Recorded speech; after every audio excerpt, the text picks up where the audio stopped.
इतिहास में सबसे ज्यादा नफरत झेलने वाले दो धर्म, हिंदू और यहूदी। ये दोनों ही धर्म आज भी पूरी दुनिया में नफरत और झूठे नैरेटिव का शिकार हैं। लेकिन क्यों? पहले इनकी जड़ों को समझना जरूरी है। हिंदू और यहूदी दोनों ही दुनिया के सबसे पुराने धर्म हैं और दोनों पर ही इतिहास में अनगिनत प्रहार हुए। हिंदू धर्म का जन्म सिंधु घाटी में हुआ, जिसे इंडस सिविलाइजेशन भी कहते हैं, और यहूदी धर्म का उदय हुआ यरूशलेम की पवित्र जमीन पर। कितनी बार मिटाने की कोशिश हुई। 56 ईसा पूर्व से 1948 तक यहूदियों को कभी बेबीलोन, कभी रोम, तो कभी यूरोप ने रौंदा। दूसरे विश्व युद्ध में जर्मनी में हिटलर ने होलोकॉस्ट करके 60 लाख यहूदियों का नरसंहार किया। 1000 ईस्वी में मोहम्मद गजनवी से शुरू हुआ हिंदुओं पर आक्रमण। फिर कभी मुगल, तो 1947 तक ब्रिटिश ने कुचला। यहूदियों के साथ नाजी होलोकॉस्ट हुआ। उनकी नस्लें ही खत्म करने की कोशिश की गई, मंदिर तोड़े गए।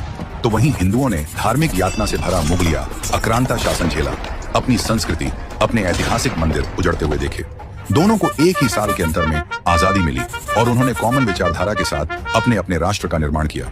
दोनों ही देश दुश्मनों से घिरे हुए हैं, यहूदियों का इजराइल अरब देशों से, तो वहीं भारत के अगल बगल वाले देश संवैधानिक रूप से इस्लामिक राष्ट्र हैं। भारत के हिंदू पड़ोसी देश भी चीन के प्रभाव से जकड़े हुए हैं। इतनी प्रताड़ना झेलने के बाद भी इन दोनों धर्मों को एंटी माइनॉरिटी, एंटी सेक्युलर बताया जाता है, जबकि सच ये है कि दोनों ने कभी दूसरों पर अपना धर्म नहीं थोपा। इन दोनों धर्मों का अक्सर उनकी धार्मिक चीजों की वजह से मजाक उड़ाया जाता है। हिंदुओं का कभी तिलक धोती या गौ माता की पूजा को लेकर, तो वहीं यहूदी को भी उनकी धार्मिक प्रैक्टिस, कोशर या धार्मिक मान्यता पर भद्दे मजाक किए जाते हैं। इन पर धर्मांतरण की कोशिश प्राचीन काल से हो रही है। आज इन दोनों धर्मों के खिलाफ दुनिया में भारी नफरत फैल रही है। उसकी वजह यह है कि ये दोनों धर्म आक्रांताओं के सामने झुके नहीं, क्रूरता से डरकर अपने धर्म बदले नहीं। ये प्रताड़ना, प्रहार सहकर भी अडिग रहे हैं। एक तरफ भारत ने गजनवी से लेकर औरंगजेबी मुगलिया शासन देखा, दूसरी ओर यहूदी होलोकॉस्ट जैसे मानव इतिहास की सबसे क्रूर सजा। ये सब सहकर यहूदी और हिंदू खत्म नहीं हुए, और कुछ लोगों को यही बात चुभती है कि इनकी मान्यता, इनका धर्म अब भी क्यों बरकरार है, और इसी के कारण यहूदी और हिंदुओं के प्रति नफरत और बढ़ी है। आज भी हिंदू और यहूदी को पकड़कर मारा जाता है।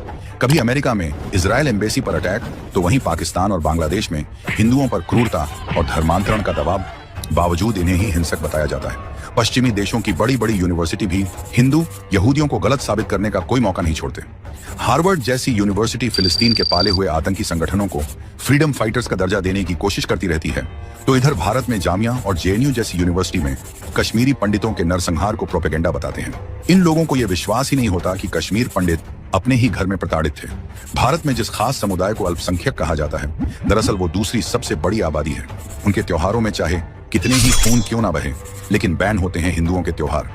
नफरत की एक सबसे बड़ी वजह है कि अब हिंदू और यहूदी चुप नहीं हैं। सालों से चली रही वो प्रोपेगेंडा की जंजीरों को तोड़कर